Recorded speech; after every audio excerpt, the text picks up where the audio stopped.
ನಮಸ್ಕಾರ ವೀಕ್ಷಕರೇ, ನಮ್ಮ ನಾಡು ಕಂಡ ರಾಜ್ಕುಮಾರ್ ಸರಣಿಯಲ್ಲಿ ರಾಜ್ ಭಾರತಿ ಜೋಡಿ ಮಾಡಿದ ಮೋಡಿ ಸರಣಿ ಮುಂದುವರಿತಾ ಇದೆ. ರಾಜ್ಕುಮಾರ್ ಹಾಗೂ ಭಾರತಿಯವರ ತಾರಾಗಣದ 6ನೇ ಚಿತ್ರ ರಾಜದುರ್ಗದ ರಹಸ್ಯ. ಆ ಚಿತ್ರದ ವೈಶಿಷ್ಟ್ಯಗಳನ್ನು ಇವತ್ತಿನ ಸಂಚಿಕೆಯಲ್ಲಿ ನಿಮ್ಮ ಮುಂದೆ ಇಡ್ತಾ ಇದ್ದೀನಿ. ನೋಡಿ, ಇದೇ ತಾರಾಗಣದಲ್ಲಿ ಸಂಧ್ಯಾರಾಗ ಚಿತ್ರವನ್ನು ತೆರೆಗೆ ತಂದಿದ್ದಂಥ ಎ.ಸಿ. ನರಸಿಂಹಮೂರ್ತಿ ಹಾಗೂ ಎಸ್.ಕೆ. ಭಗವಾನ್ ಅವರ ಜೋಡಿಯೇ ಈ ಚಿತ್ರವನ್ನು ಕೂಡ ನಿರ್ದೇಶನ ಮಾಡಿದೆ. 1967ರಲ್ಲಿ ತೆರೆಗೆ ಬಂದಂಥ ಚಿತ್ರ ರಾಜದುರ್ಗದ ರಹಸ್ಯ. ಹೆಸರನ್ನು ಕೇಳಿದ್ರೆ ಗೊತ್ತಾಗುತ್ತೆ ಇದೊಂದು ಜಾನಪದ ಶೈಲಿಯ ಚಿತ್ರ ಅಂತ. ಕನ್ನಡದಲ್ಲಿ ಈ ರಹಸ್ಯವನ್ನು ಕುರಿತಂತೆ 4 ಚಿತ್ರಗಳು ಬಂದಿವೆ ನನ್ನ ಮಾಹಿತಿಯ ಪ್ರಕಾರ. ಮೊದಲನೇದಾಗಿ ರತ್ನಗಿರಿ ರಹಸ್ಯ, ನಮ್ಮ ಪಂತುಲು ಅವರು ತೆರೆಗೆ ತಂದಂಥ ಚಿತ್ರ. ಉದಯ್ ಕುಮಾರ್ ಅವರು ನಾಯಕರಾಗಿದ್ದು. ಅದಾದ ಮೇಲೆ ರಾಜದುರ್ಗದ ರಹಸ್ಯ. ಮುಂದೆ ಒಂದು ಸಾಮಾಜಿಕ ಚಿತ್ರ ತೆರೆಗೆ ಬರುತ್ತೆ, ರಂಗಮಹಲ್ ರಹಸ್ಯ. ಅದಾದ ಮೇಲೆ ಕೊನೆಯದಾಗಿ ರಾಜನರ್ತಕಿಯ ರಹಸ್ಯ ಎನ್ನುವ ಒಂದು ಚಿತ್ರ ಕೂಡ ತೆರೆಗೆ ಬಂದಿದೆ. ನೋಡಿ, ಇಲ್ಲಿ ಈ 4 ರಹಸ್ಯದಿಂದ ಕೊನೆಯಾಗುವಂಥ ಚಿತ್ರಗಳ ಆರಂಭದ ಅಕ್ಷರ ರಕಾರದಿಂದಲೇ ಆರಂಭ ಆಗಿದೆ. ಜೊತೆಗೆ ಮೊದಲಿನ 3 ಚಿತ್ರಗಳು ಅದ್ಭುತವಾದ ಯಶಸ್ಸನ್ನು ಗಳಿಸಿದ್ದಾವೆ. ಈ 3 ಚಿತ್ರಗಳು ಕಪ್ಪು ಬಿಳುಪಿನಲ್ಲಿ ತಯಾರಾದಂಥವು. ಆದರೆ ಕೊನೆಯಲ್ಲಿ ಬಣ್ಣದಲ್ಲಿ ತೆರೆಗೆ ಬಂದಂಥ ರಾಜನರ್ತಕಿಯ ರಹಸ್ಯ ಆ ಚಿತ್ರ ಅಷ್ಟೊಂದು ಯಶಸ್ಸನ್ನು ಕಾಣಲಿಲ್ಲ. ರಾಜದುರ್ಗದ ರಹಸ್ಯ ಕಥೆ ಬಹಳ ಸ್ವಾರಸ್ಯಕರವಾದದ್ದು. ರಾಜದುರ್ಗದ ಮಹಾರಾಜ ವಿಕ್ರಮಸಿಂಹ, ಅವನ ತಮ್ಮನ ಮಕ್ಕಳು ರಾಮಣ್ಣ ನಾಯಕ ಹಾಗೂ ಸೋಮಣ್ಣ ನಾಯಕ. ಈ 2 ಪಾತ್ರಗಳನ್ನು ರಾಜ್ಕುಮಾರ್ ಅವರು ನಿರ್ವಹಣೆ ಮಾಡಿದ್ದಾರೆ. ಇಲ್ಲಿ ರಾಮಣ್ಣ ಶೌರ್ಯವಂತ ಹಾಗೂ ಒಳ್ಳೆಯ ಸ್ವಭಾವದವನು. ಸೋಮಣ್ಣ ಕೂಡ ಕೆಟ್ಟವನಲ್ಲ, ಆದರೆ ಅವನಿಗೆ ಒಂದಿಷ್ಟು ವಿಲಾಸಿ ಜೀವನದತ್ತ ಆಕರ್ಷಿತನಾಗಿರ್ತಾನೆ. ಹಾಗಾಗಿ ಜವಾಬ್ದಾರಿ ಇಲ್ಲದೇ ಇರುವಂಥ ಒಬ್ಬ ಮನುಷ್ಯ. ರಾಜದುರ್ಗದ ಮಹಾರಾಜನ ಕೈ ಕೆಳಗಿದ್ದಂಥ ಒಬ್ಬ ಸಾಮಂತ ರಾಜ ಸಜ್ಜೆ ನಾಯಕ ಒಂದು ಸಂದರ್ಭದಲ್ಲಿ ದಂಗೆ ಹೇಳ್ತಾನೆ. ಆ ಪಾತ್ರವನ್ನು ನಿರ್ವಹಣೆ ಮಾಡಿರುವವರು ದಿನೇಶ್ ಅವರು. ಆ ದಂಗೆಯನ್ನು ಅಡಗಿಸೋದಕ್ಕೋಸ್ಕರ ರಾಮಣ್ಣ ನಾಯಕ ಆತನ ಮೇಲೆ ದಂಡೆತ್ತಿ ಹೋಗಿ ಗೆಲುವನ್ನು ಸಾಧಿಸಿ ಬರ್ತಾನೆ. ಹಾಗೆ ಶೌರ್ಯದಿಂದ ಆತ ಗೆದ್ದು ಬಂದಿದ್ದರಿಂದಾಗಿ ಆತನಿಗೆ ಪಟ್ಟವನ್ನು ಕಟ್ಟಬೇಕು ಅಂತ ವಿಕ್ರಮಸಿಂಹ ಹೇಳ್ತಾನೆ. ಆದರೆ ವಿಕ್ರಮಸಿಂಹನ ಬಾವುಮೈದ ಒಬ್ಬ ಇರ್ತಾನೆ, ಮಾರನಾಯಕ. ಆ ಪಾತ್ರವನ್ನು ನಿರ್ವಹಣೆ ಮಾಡಿರುವವರು ಉದಯ್ ಕುಮಾರ್ ಅವರು. ಅವರಿಗೇನೆಂದರೆ, ಬುದ್ಧಿವಂತನಾದ ಶೌರ್ಯವಂತನಾದ ರಾಮಣ್ಣನನ್ನು ಅಧಿಕಾರಕ್ಕೆ ತಂದುಬಿಟ್ರೆ ತನ್ನ ಬೇಳೆ ಬೇಯೋದಿಲ್ಲ. ಅದಕ್ಕಾಗಿ ವಿಲಾಸಿ ಜೀವನವನ್ನು ಅಪ್ಪಿಕೊಂಡಿರುವಂಥ ಸೋಮಣ್ಣ ನಾಯಕನನ್ನು ಗದ್ದುಗೆಗೆ ಏರಿಸಿದರೆ ಅವನನ್ನು ಕೈಗೊಂಬೆಯನ್ನಾಗಿ ಮಾಡಿಕೊಂಡು ತಾನೇ ಆಡಳಿತವನ್ನು ಮಾಡಬಹುದು ಅಂತ. ಆದರೆ ಯಾವುದೇ ಕಾರಣಕ್ಕೂ ಸೋಮಣ್ಣ ನಾಯಕ ಗದ್ದುಗೆ ಏರೋದಕ್ಕೆ ಸಾಧ್ಯವಾಗದಂಥ ಪರಿಸ್ಥಿತಿ ಉಂಟಾಗುತ್ತೆ. ಆಗ ಮಾರನಾಯಕನಿಗೆ ಸಿಟ್ಟು ಬರುತ್ತೆ. ಆತ ತನ್ನ ಹಿಂಬಾಲಕರನ್ನು ಇಟ್ಕೊಂಡು ಅರಮನೆಗೆ ಬೆಂಕಿ ಇಟ್ಟು ರಾಜ ಹಾಗೂ ರಾಣಿಯರನ್ನು ಸೆರೆಮನೆಯಲ್ಲಿಡ್ತಾನೆ. ಈ ಬೆಂಕಿ ಅನಾಹುತಕ್ಕೆ ರಾಮಣ್ಣ ನಾಯಕನೇ ಕಾರಣ ಅಂತ ಹೇಳಿ ಪುರ ಜನರೆಲ್ಲ ಆತನ ವಿರುದ್ಧ ತಿರುಗಿ ಬೀಳುವ ಹಾಗೆ ನೋಡ್ಕೋತಾನೆ. ಅರಮನೆಯಲ್ಲಿ ಪರಿಸ್ಥಿತಿ ತನ್ನ ವಿರುದ್ಧ ಇರುವಾಗ ರಾಮಣ್ಣ ನಾಯಕ ಕೂಡ ಅಲ್ಲಿ ಹೋಗದೆ ಹೊರಗೆ ಸುತ್ತಾಡ್ತಾ ಇರ್ತಾನೆ. ಆ ಸಂದರ್ಭದಲ್ಲಿ ಸಜ್ಜೆ ನಾಯಕನಿಗೆ ಅವನು ಸೆರೆ ಸಿಗ್ತಾನೆ. ಹಿಂದೊಮ್ಮೆ ತನ್ನನ್ನು ಸೋಲಿಸಿದಂಥ ರಾಮಣ್ಣ ನಾಯಕ ತನ್ನ ಸೆರೆಗೆ ಸಿಕ್ಕಿದಾಗ ಆತನಿಗೆ ವಿಧ ವಿಧವಾದ ಚಿತ್ರಹಿಂಸೆಯನ್ನು ಕೊಡೋದಕ್ಕೆ ಆರಂಭ ಮಾಡ್ತಾನೆ. ಆದರೆ ಸಜ್ಜೆ ನಾಯಕನ ಮಗಳು ಗಿರಿಜೆ ಅಂದರೆ ಭಾರತಿಯವರು, ಅವರ ಪ್ರಾಣವನ್ನು ರಾಮಣ್ಣ ನಾಯಕ ಒಂದು ಸಂದರ್ಭದಲ್ಲಿ ಕಾಪಾಡಿರ್ತಾನೆ. ಅದನ್ನು ತಂದೆಗೆ ಹೇಳಿ ಆತನ ಮನಃ ಪರಿವರ್ತನೆಯನ್ನು ಮಾಡ್ತಾಳೆ. ಯಾವಾಗ ಮಗಳು ಗಿರಿಜೆ ತನ್ನಲ್ಲಿದ್ದಂಥ ತಪ್ಪಭಿಪ್ರಾಯವನ್ನು ಹೋಗಲಾಡಿಸ್ತಾಳೋ ಆಗ ಸಜ್ಜೆ ನಾಯಕ ರಾಮಣ್ಣ ನಾಯಕನ ಜೊತೆಯಲ್ಲಿ ಸೇರಿಕೊಂಡು ಮಾರನಾಯಕನ ಸಂಚನ್ನು ಬಯಲಿಗೆಳೆಯುವ ಮೂಲಕ ಪ್ರಜೆಗಳಲ್ಲಿ ಒಂದು ಸತ್ಯವನ್ನು ತಿಳಿಸುವ ಪ್ರಯತ್ನವನ್ನು ಮಾಡ್ತಾನೆ. ಹಾಗೆ ರಾಮಣ್ಣ ನಾಯಕ ಹಾಗೂ ಸಜ್ಜೆ ನಾಯಕ ಇಬ್ಬರು ಅರಮನೆಗೆ ಹೋಗಿ ಅಲ್ಲಿ ಯುದ್ಧ ನಡೆಯುತ್ತೆ. ಆಗ ಸಜ್ಜೆ ನಾಯಕನನ್ನು ಮಾರನಾಯಕ ಬಂಧಿಸಿ ಅವರನ್ನೂ ಸಹ ರಾಜ ರಾಣಿಯರ ಜೊತೆಯಲ್ಲಿ ಸೆರೆಗೆ ತಳ್ತಾನೆ. ಇನ್ನು ರಾಮಣ್ಣ ನಾಯಕ ಹಾಗೂ ಸೋಮಣ್ಣ ನಾಯಕನ ನಡುವೆ ಕತ್ತಿ ಕಾಳಗ ನಡೆಯುತ್ತೆ. ಅಲ್ಲಿ ದುರದೃಷ್ಟವಶಾತ್ ಸೋಮಣ್ಣ ನಾಯಕ ಮರಣವನ್ನು ಅಪ್ತಾನೆ. ಆದರೆ ಮಾರನಾಯಕನಿಗೆ ರಾಮಣ್ಣ ತಾನೇ ಸೋಮಣ್ಣ ಅಂತ ಬಿಂಬಿಸಿ ಪಟ್ಟಕ್ಕೆ ಬರ್ತಾನೆ. ಅಲ್ಲಿ ಆತನ ಷಡ್ಯಂತ್ರವನ್ನು ಬಯಲಿಗೆಳೆಯುವ ಪ್ರಯತ್ನವನ್ನು ಮಾಡ್ತಾನೆ. ತನ್ನ ತಂದೆ ರಾಜನ ಸೆರೆಯಲ್ಲಿದ್ದಾನೆ ಅಂತ ಗೊತ್ತಾಗಿ ಗಿರಿಜೆ ಕೂಡ ಅರಮನೆಗೆ ಬರ್ತಾಳೆ. ಅಲ್ಲಿ ಆಕೆಯ ಚೆಲುವನ್ನು ನೋಡಿ ಮಾರನಾಯಕ ಆಕೆಯ ಕಡೆಗೆ ಮೋಹಿತನಾಗ್ತಾನೆ. ಜೊತೆಗೆ ಅವಳನ್ನು ಒಲಿಸಿಕೊಳ್ಳುವ ಪ್ರಯತ್ನದಲ್ಲಿ ಅವಳನ್ನು ಕೂಡ ಸೆರೆಯಲ್ಲಿಡ್ತಾನೆ. ಆಗ ರಾಮಣ್ಣ ನಾಯಕ ಸೋಮಣ್ಣ ನಾಯಕನ ರೀತಿಯಲ್ಲಿಯೇ ಅಭಿನಯಿಸ್ತಾ ಇದ್ದಂಥವನು ಮಾಯಾವಿಯ ವೇಷದಲ್ಲಿ ಬಂದು ಮಾರನಾಯಕನಿಗೆ ಚಳ್ಳಹಣ್ಣನ್ನು ತಿನ್ನಿಸ್ತಾನೆ. ಕೊನೆಯಲ್ಲಿ ಎಲ್ಲವೂ ಸುಖಾಂತವಾಗುತ್ತೆ. ಇದು ಚಿತ್ರದ ಸಂಕ್ಷಿಪ್ತವಾದ ಕಥೆ. ನೋಡಿ, ಇಲ್ಲಿ ರಾಜ್ಕುಮಾರ್ ಅವರು ದ್ವಿಪಾತ್ರಗಳಲ್ಲಿದ್ದರೂ ಕೂಡ ಚಿತ್ರ ಆರಂಭವಾದ 60 ನಿಮಿಷಗಳಲ್ಲೇ ಸೋಮಣ್ಣ ನಾಯಕನ ಪಾತ್ರ ಮರಣವನ್ನು ಹೊಂದುತ್ತೆ. ಅಂದರೆ ಇಬ್ಬರೂ ರಾಜ್ಕುಮಾರರು ತೆರೆಯ ಮೇಲೆ ಒಟ್ಟಾಗಿ ಕಾಣಿಸಿಕೊಳ್ಳುವಂಥ ಸಂದರ್ಭಗಳು ಕೆಲವಿದೆ. ಹಾಗಾಗಿ ತಾಂತ್ರಿಕವಾಗಿ ದ್ವಿಪಾತ್ರಾಭಿನಯದ ಚಿತ್ರಗಳಿಗೆ ಇರುವಂಥ ಸವಾಲೇನೂ ಈ ಚಿತ್ರದಲ್ಲಿ ಅಷ್ಟಾಗಿ ಇಲ್ಲ. ಆದರೆ ನಿರೂಪಣೆಯ ದೃಷ್ಟಿಯಿಂದ ರಾಮಣ್ಣ ನಾಯಕನೇ ಸೋಮಣ್ಣ ನಾಯಕನಾಗಿ ಅಭಿನಯಿಸುವಂಥ ಸಂದರ್ಭಗಳು ಇವುಗಳನ್ನೆಲ್ಲ ಈ ನಿರ್ದೇಶಕ ದ್ವಯರು ಬಹಳ ಚಾಕಚಕ್ಯತೆಯಿಂದ ನಿರ್ವಹಣೆ ಮಾಡಿದ್ದಾರೆ. ನೋಡಿ, ಈ 6ನೆಯ ಚಿತ್ರದಲ್ಲಿ ಕೂಡ ರಾಜಕುಮಾರ್ ಅವರ ಜೊತೆಯಲ್ಲಿ ಒಂದು ರೊಮ್ಯಾಂಟಿಕ್ ಪಾತ್ರದಲ್ಲಿ ಭಾರತೀಯವರು ಕಾಣಿಸ್ಕೊಳ್ತಾರೆ. ಇಲ್ಲಿ ಭಾವಾಭಿನಯಕ್ಕೆ ಹೆಚ್ಚೇನೂ ಅವಕಾಶ ಇಲ್ಲ, ಆದರೆ ಅವರ ಚೆಲುವನ್ನು ಪ್ರದರ್ಶಿಸೋದಕ್ಕೆ ಬೇಕಾದಷ್ಟು ಸನ್ನಿವೇಶಗಳಿದೆ, ಹಾಡಿನ ಸನ್ನಿವೇಶಗಳು ಕೂಡ ಇದೆ. ಈ ಚಿತ್ರದ ಸಂಗೀತ ನಿರ್ದೇಶನವನ್ನು GK ವೆಂಕಟೇಶ್ ಅವರು ನಿರ್ವಹಣೆ ಮಾಡಿದ್ದಾರೆ.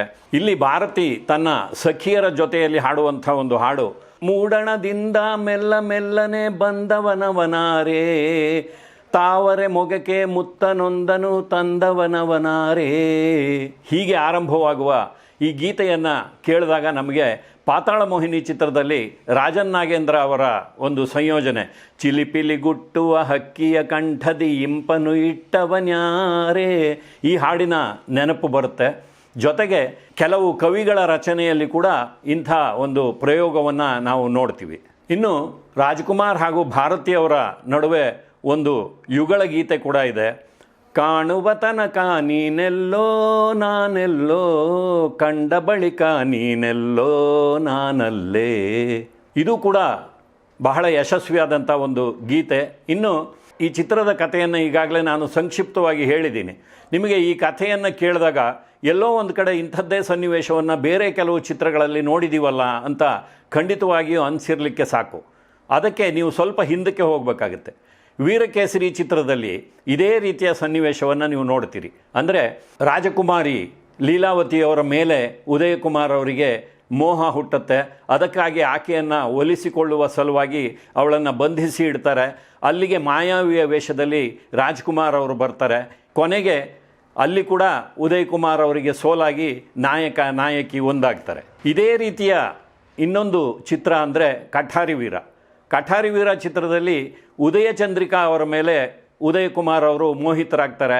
ಅಲ್ಲಿ ಕೂಡ ಆಕೆಯನ್ನು ಒಲಿಸಿಕೊಳ್ಳುವ ಪ್ರಯತ್ನ ಮಾಡ್ತಾರೆ.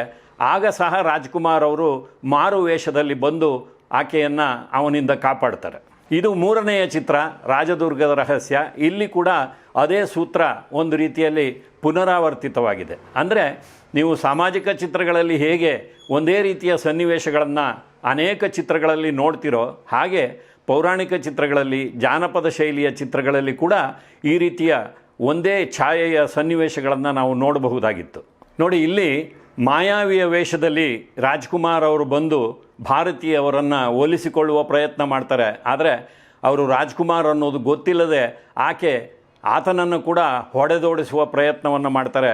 ಅಲ್ಲಿ ಕೂಡ ಒಂದು ಸುಂದರವಾದ ಹಾಡಿದೆ. ನಿನ್ನಯ ನಾಮ ಜಪಿಸಿದೆ, ನಾಮ ಜಪಿಸಿದೆ, ನಿನ್ನನ್ನು ಕಾಣಲು ತಪಿಸಿದೆ, ನಾ ತಪಿಸಿದೆ, ಒಲಿದರೆ ನಾರಿ ಮುನಿದರೆ ಮಾರಿ ಎನ್ನುವರಲ್ಲೇ ಸುಕುಮಾರಿ, ಭಗವತಿ ಗುಣವತಿ ಶಿವದತಿ ಮಧುಮತಿ, ಭಗವತಿ ಗುಣವತಿ ಶಿವದತಿ ಮಧುಮತಿ, ಭಗವತಿ ಶಿವದತಿ ಗುಣವತಿ ಮಧುಮತಿ.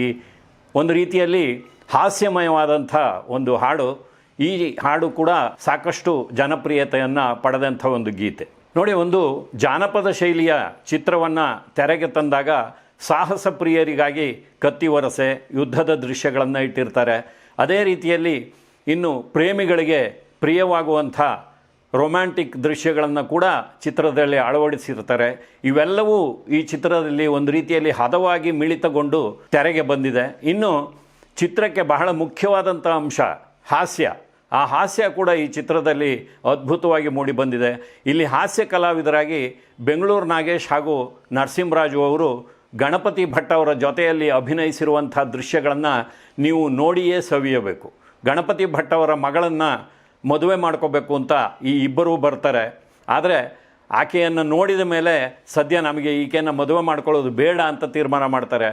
ಆಗ ಒಂದು ಪಣವನ್ನು ಇಟ್ಟು ಈ ಪಣದಲ್ಲಿ ಯಾರು ಗೆಲ್ತಾರೋ ಅವರಿಗೆ ನನ್ನ ಮಗಳನ್ನು ಕೊಡ್ತೀನಿ ಎಂದಾಗ ನರಸಿಂಹರಾಜು ಹಾಗೂ ಬೆಂಗಳೂರು ನಾಗೇಶ್ ಅವರು ಹೇಗಾದರೂ ಮಾಡಿ ತಾವು ಸೋಲಬೇಕು ಅಂತ ಪ್ರಯತ್ನ ಮಾಡ್ತಾರೆ.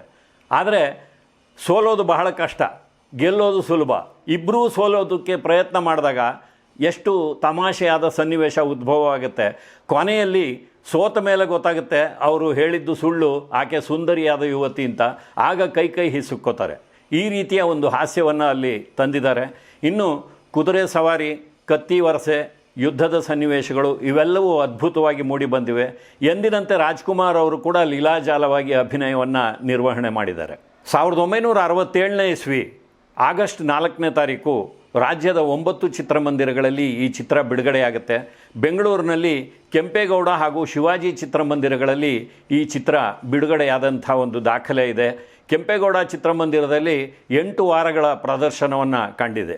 ಇನ್ನು ಈ ಚಿತ್ರವನ್ನು ಮಲೈಕೋಟೈ ಮರ್ಮಮ್ ಎನ್ನುವ ಹೆಸರಿನಲ್ಲಿ ತಮಿಳಿಗೆ ಡಬ್ ಕೂಡ ಮಾಡಲಾಗಿದೆ. ನೋಡಿ, ಕನ್ನಡದ ಒಂದು ಚಿತ್ರವನ್ನು ತಮಿಳಿಗೆ ಡಬ್ ಮಾಡಿದ್ರೆ ಅದು ತಮಿಳುನಾಡಿನಲ್ಲಿ ಮಾತ್ರ ಪ್ರದರ್ಶನಗೊಳ್ಳಬೇಕು. ಕರ್ನಾಟಕದಲ್ಲಿ ಯಾವ ಕಾರಣಕ್ಕೂ ಪ್ರದರ್ಶನವಾಗಬಾರದು ಅಂತ ಒಂದು ನಿಯಮ ಇದೆ. ಆದರೆ ಎಷ್ಟೋ BC ಕೇಂದ್ರಗಳಲ್ಲಿ ಕನ್ನಡದ್ದೇ ಆದಂಥ ಚಿತ್ರಗಳನ್ನು ಬೇರೆ ಭಾಷೆಗೆ ಡಬ್ ಮಾಡಿದಾಗ ಅದನ್ನು ಕೂಡ ಪ್ರದರ್ಶನಗೊಳಿಸುವಂಥ ಒಂದು ವ್ಯವಸ್ಥೆ ಇದೆ. ಅದನ್ನು ನಾನೇ ಕಣ್ಣಾರೆ ನೋಡಿದ್ದೀನಿ. ಈ ಮಲೈಕೋಟೈ ಮರ್ಮಮ್ ಚಿತ್ರ ರಾಜಾರೋಷವಾಗಿ ಬೆಂಗಳೂರಿನಲ್ಲೇ ಸೂಪರ್ ಥಿಯೇಟರ್ನಲ್ಲಿ ಒಂದು ಬೆಳಗಿನ ಪ್ರದರ್ಶನಕ್ಕೆ ಬಿಡುಗಡೆಯಾಗಿತ್ತು.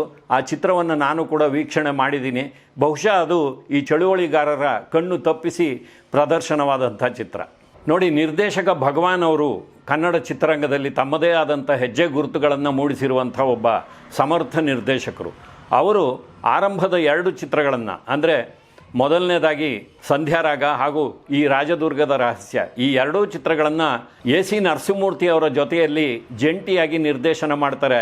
ಮುಂದೆ ಅವರು ಚಲನಚಿತ್ರಗಳನ್ನು ನಿರ್ದೇಶನ ಮಾಡುವಾಗ ಕೂಡ ಅವರ ಜೊತೆಗೆ ದೊರೈರಾಜ್ ಅವರು ಒಂದಾಗ್ತಾರೆ. ಹಾಗಾಗಿ ದೊರೈ ಭಗವಾನ್ ಅವರ ಜೋಡಿ ಕನ್ನಡದಲ್ಲಿ ಯಶಸ್ಸನ್ನು ಕಾಣುತ್ತೆ. ಆದರೆ ಈ ಆರಂಭದ 2 ಚಿತ್ರಗಳಲ್ಲಿ ಭಾರತೀಯವರನ್ನು ನಿರ್ದೇಶನ ಮಾಡಿದಂಥ ಭಗವಾನ್ ಅವರು ಮುಂದೆ ತಮ್ಮ ನಿರ್ದೇಶನದ ಯಾವುದೇ ಚಿತ್ರದಲ್ಲೂ ಭಾರತೀಯವರನ್ನು ಹಾಕಿಕೊಳ್ಳುವಂಥ ಅವಕಾಶ ಬರಲಿಲ್ಲ.